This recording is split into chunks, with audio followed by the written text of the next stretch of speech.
Hello, everybody. Welcome back to this channel. Hope you're doing good. Now, we're still looking into the story that has ignited a firestorm of debate in South African politics. The different fates of two politicians, Renaldo and Gayton McKenzie. This isn't just about simple firing, it's a deep look into complex and often contradictory words of political parties, public pressure, and the struggle of accountability. Let's start with Ronaldo Hose. For those who've missed it, a video of Hose from 2009 resurfaced online. In the clip, he used highly offensive and racial language. The public response was immediate and fierce. Social media exploded, and pressure from the DA to act was immense.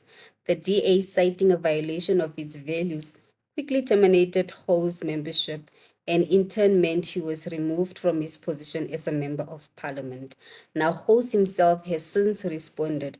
As we can see in his social media post, he claims that the DA had known about the video since 2013 before he even joined, and that his membership was terminated due to social media and political pressure.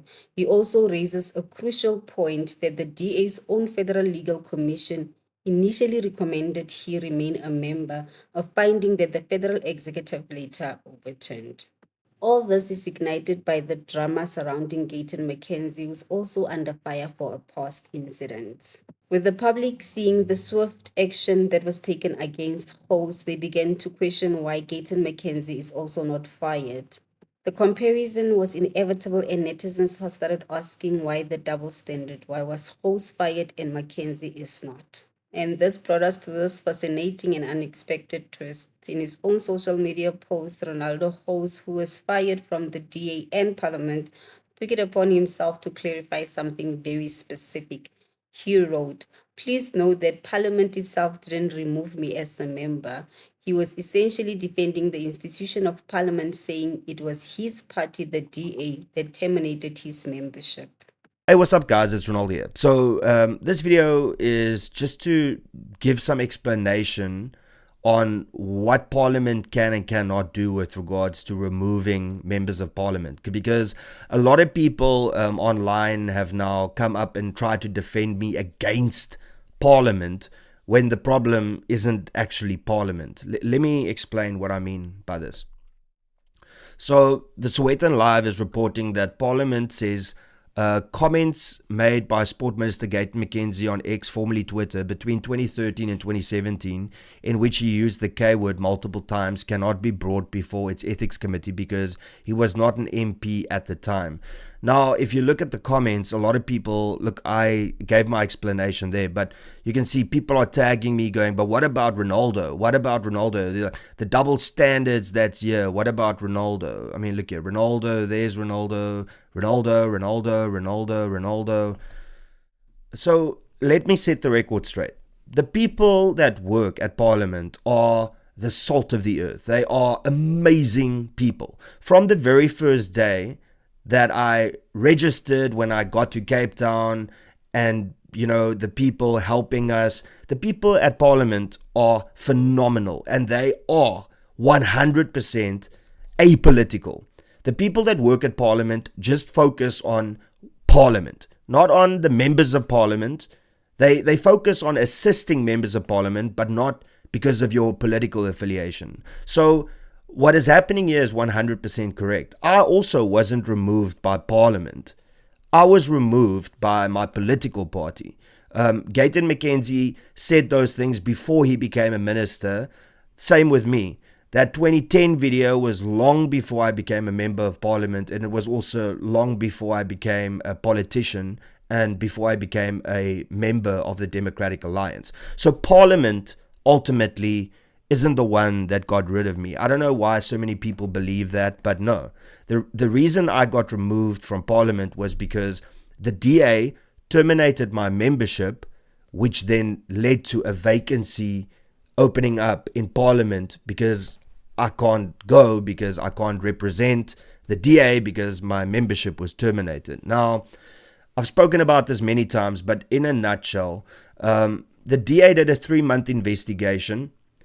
The FLC, which is the Federal Legal Commission that did the investigation, ultimately found that I should return. as a member of parliament. That was their recommendation. Their recommendation was that, yes, with everything that was said and done, Renaldo did this wrong, Renaldo did that wrong, but ultimately, Renaldo should return as a member of parliament. That was after a 3-month investigation that the federal executive, which is Helen Zille, John Steenhuisen, and the provincial leaders, the top decision-making body, they asked the FLC to investigate. The FLC investigated, and they said that I should return to parliament.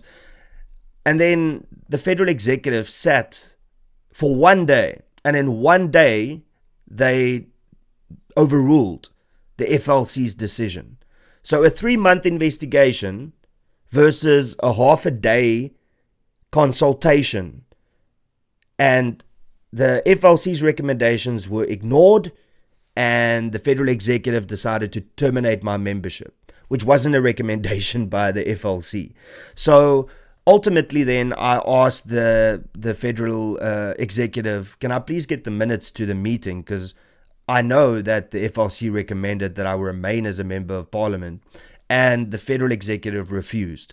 So I asked informally, they refused. I then sent them a formal email, they refused. Then I launched a PIA application to get the information, and 30 days later, they responded and said, we're not going to share it with you because you're not privy to this information.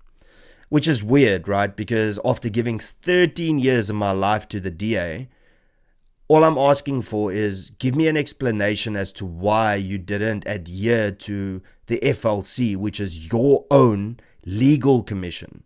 And they refused to. So to this day, I don't know what in that meeting decide them or caused them to decide to overrule the FLC's decision.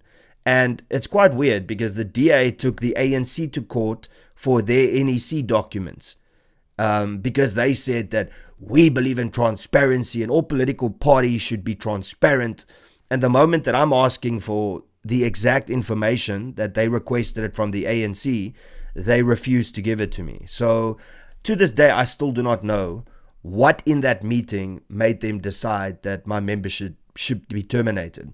With that being said, though, don't feel bad for me. Really, I don't, because I would not have been able to remain in that position with what the DA has continually done since then.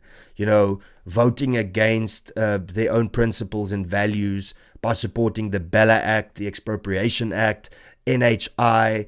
Those are things that I would have probably said, hey guys, I'm out. So this is not like a revenge video. I'm just trying to portray to you that it wasn't Parliament that kicked me out. It was the Democratic Alliance that terminated my membership, that opened that vacancy up in Parliament.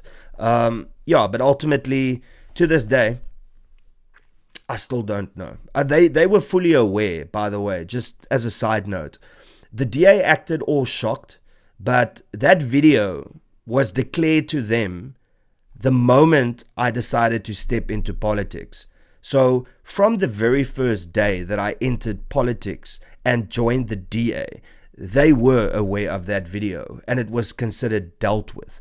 Then the technicalities in the case became, but you didn't declare it. And then I proved to them that I did declare it because I had an email. And then there was also a meeting with the provincial leader at the time.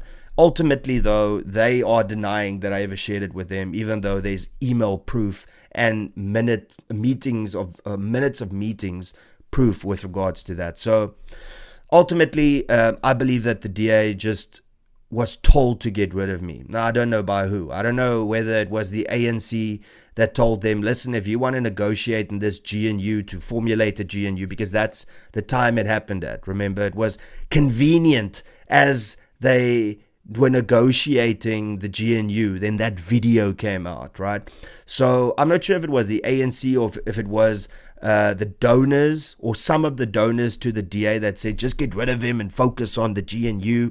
But ultimately, I had no backing from the DA after giving 13 years of my life where I didn't, fight with the DA. I protected the DA. I defended the DA. I defended the leadership, and this is what I received in return. But then again, the same happened to Ramon Cabernac. He was headhunted by John Steenhuisen, and then they discarded him. Andrew Whitfield, he followed their instructions, and ultimately he was left out to dry. He lost his deputy minister position. And then Emma Powell, people can say what they want, but the people that know that she was dealt with within the DA. And now, she can't say too much because she's still a member of parliament. And if she says too much, then she can lose that position too. So, yeah, ultimately, don't blame parliament. The people that are responsible for me losing my seat in parliament was the DA. But don't go after them. It's like, it doesn't matter. I'm better off.